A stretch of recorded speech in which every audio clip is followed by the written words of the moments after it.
फिर death certificate है कि how will you make a death certificate या how will you certify the death, किस तरह से हम करते हैं। हॉस्पिटल्स के अंदर उनके प्री फिल्ड उनके वो फॉर्म्स होते हैं, तो वो मैं आपको दिखा देता हूँ किस तरह के होते हैं।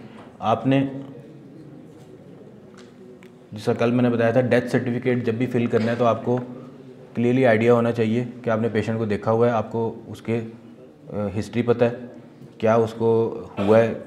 रिसीव डेट में तो हम लिख देते हैं ना कि पेशेंट रिसीव डेट।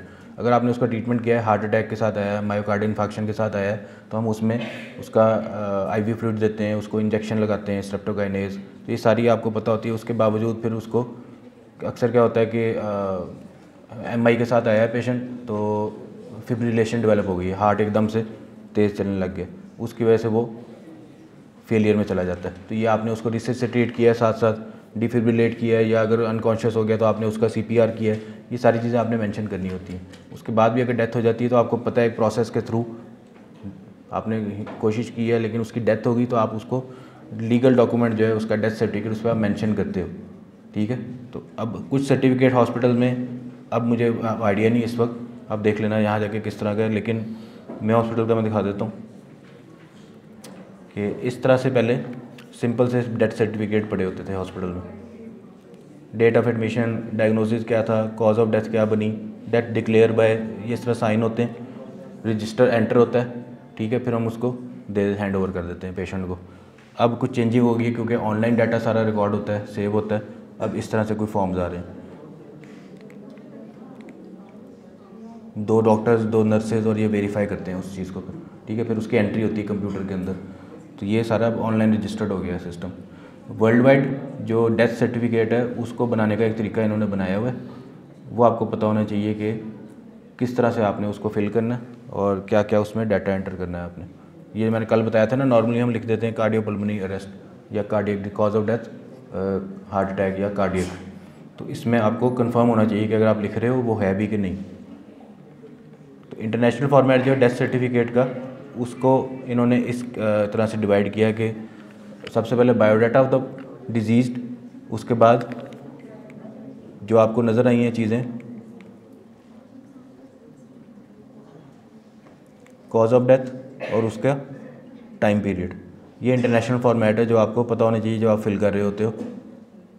तो हिस्ट्री जब आप लेते हो तो उसमें प्रेजेंटिंग कंप्लेन के अंदर जब आप उससे पूछते हो क्या हुआ आपको, तो वो हिस्ट्री बताता है पेशेंट। तो उसमें किस तरह से आप सिम्टम्स लिखते हो, किस ऑर्डर में,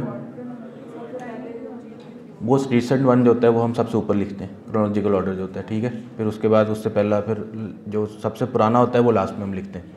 कॉज ऑफ डेथ के अंदर या डेथ सर्टिफिकेट जो हम बनाते हैं उसमें भी ऐसे ही होता है, जो आपको हिस्ट्री बताता है पेशेंट या जो आपको उसका अटेंडेंट हिस्ट्री बताता है, तो आपने उससे रिलेटेड चीज़ें मोस्ट ऑफ द टाइम आपने जो फिल करना है फॉर्मेट वो ऐसे ही होता है। उसको हमने डिवाइड किया हुआ है सेक्शन 1 एंड सेक्शन 2 में,